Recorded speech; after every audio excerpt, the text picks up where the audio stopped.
Hello everyone and welcome to lesson 3.1B. I've entitled this video, Jamestown. This video is going to cover pages 61 to 63. Success at Jamestown. For a time, the failure at Roanoke discouraged the English from settling in North America. The idea emerged again in 1606. By then, England had a new king, James I. He wanted to renew England's quest for a colony in North America. Several merchants pressed him for a charter, a document that granted the right to form a colony. Question number 1. After Roanoke, why did the English not send settlers to North America for a while? Well, they were discouraged. It had failed, and so they didn't want to. It's not fun to try something and fail repeatedly, so they wanted to lick their wounds, so to speak, and they took some time, and then in 1606 they changed their mind and like, okay, let's go for this again. Sometimes we just have to have some time to recover from failure. Question 2. What does the word charter mean? A charter is a document that granted the right to form a colony. The Virginia Company. The Virginia Company was a joint stock company in which investors bought shares or part ownership. Investors bought shares hoping the company would make money and that they would share in the profits. The plan was for the company's settlers to find gold and establish trade in fish and furs. James I granted a charter to the Virginia Company of London. In December 1606, the company sent 144 settlers in 3 ships to build a new colony in North America. In April 1607, the ships entered Chesapeake Bay. They sailed up a river flowing into the bay. The colonists named the river the James and their new settlement Jamestown to honor their king. All right, question number 3. How does a joint stock company work? Well, it works by you have a group of people called investors, and they've got money, and they want to make sure that they make money off of that money, so they work with a group of other people, and they put their money into this company, and then the idea is that when the company makes money, then those shares that they bought in it would make them more money, and they all can benefit, and it's money making money. That's the idea in a joint stock company. Investing in someone's idea in the hopes that everyone can get rich. Question 4. How did Jamestown and the James River get their names? Well, they got it from the king, James I. So not the most creative of names at that time, but honoring their king, James I, by calling the river the James River and Jamestown after their king. Jamestown survives. The colonists did not find gold or riches in Virginia. Instead, they faced severe hardships, including disease and hunger. The colony survived its first 2 years in part because of the pictured here, 27-year-old Captain John Smith. Smith forced the settlers to work. He also built ties with and got food from the local Powhatan people and their chief, who was also named Powhatan. In late 1609, Smith was injured and had to return to England. The colony struggled. The Powhatans stopped providing food. The winter of 1609 and 1610 was called, quote, the starving time. I got a little extra for that. And in the sense that problems arose when he returned to England, desperate settlers cooked dogs, cats, snakes, and toadstools to survive. Yikes. To keep warm, they broke up houses to burn as firewood.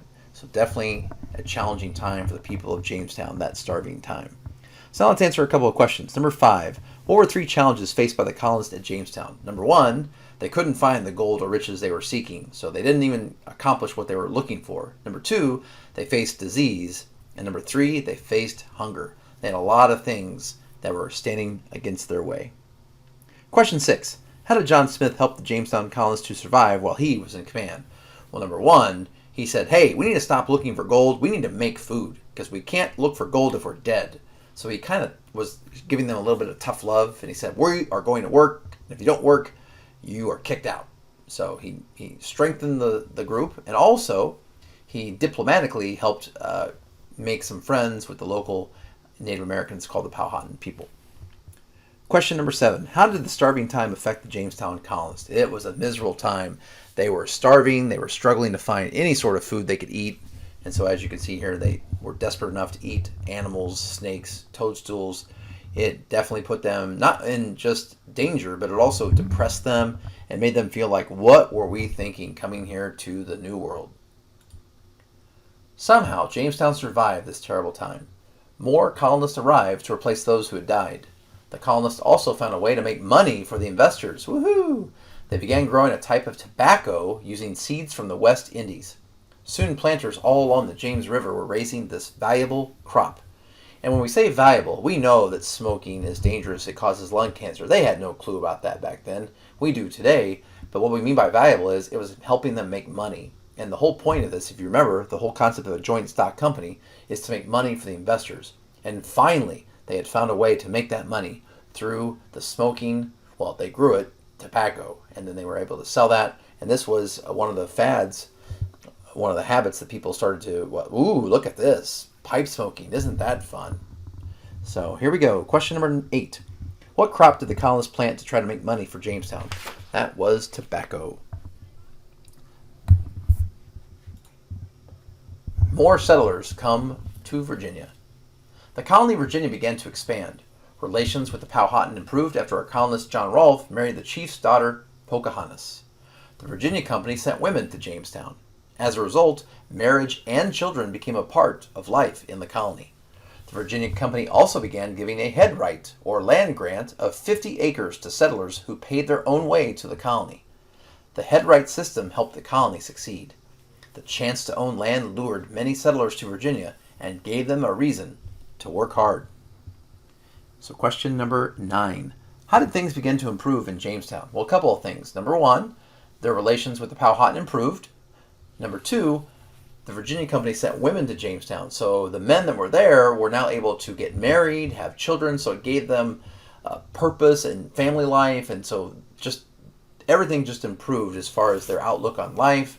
And then the last thing is that headright system, which we're going to get to with question 10. What was the headright system used by the Virginia Company? So the idea here was if you paid your way to the colony, then the Virginia Company would give you 50 acres. And they'd say, all right, here you go. You are going to farm this land, and most likely at that point with tobacco, but you are going to help this colony thrive. The Virginia Company also gave the colonists the right to take part in their own government. In 1619, land-owning male colonists cast ballots for burgesses, or representatives. The burgesses helped make laws for the colony. The House of Burgesses was the first legislature in North America elected by the people. Question number 11. What were burgesses? Burgesses were representatives. Question 12. What were 2 things a person had to be in order to be a burgess at that time in history? You had to be a male, and you had to own land. Question 13. What did the burgesses get to do for the colonies? They got to help make laws. Question 14. Why was the House of Burgesses an important group in American history? Well, hopefully you already figured this out, but they were the first legislature or the first group of people to make laws that were elected by the people, for the people, of the people. This is how the concept of democracy, the concept of representative government starts to begin in this great country, in the House of Burgesses. The Virginia colony was growing in size, but it was not making any money for the shareholders of the Virginia Company. In fact, the company faced financial troubles. In 1624, King James took away the company's charter. Virginia became a royal colony, meaning it was directly under the control of the government in England. So question number 15. How was Jamestown both a success and a failure in 1624? Well, it was a success because it was growing in size. So it was getting more and more people. It wasn't going to disappear like the colonists of Roanoke. However, as a failure, it wasn't making money. In fact, they had severe financial troubles. They went bankrupt. Question 16. In 1624, King James took away the charter and made Virginia a royal colony. What did that mean? It meant that they were now directly under the control of the government in England. Well, thank you for watching. Before I go, I do have the meme or joke. And today, it's another meme. What people in Jamestown were doing during the starving time. Thank you so much for watching, and have a great day.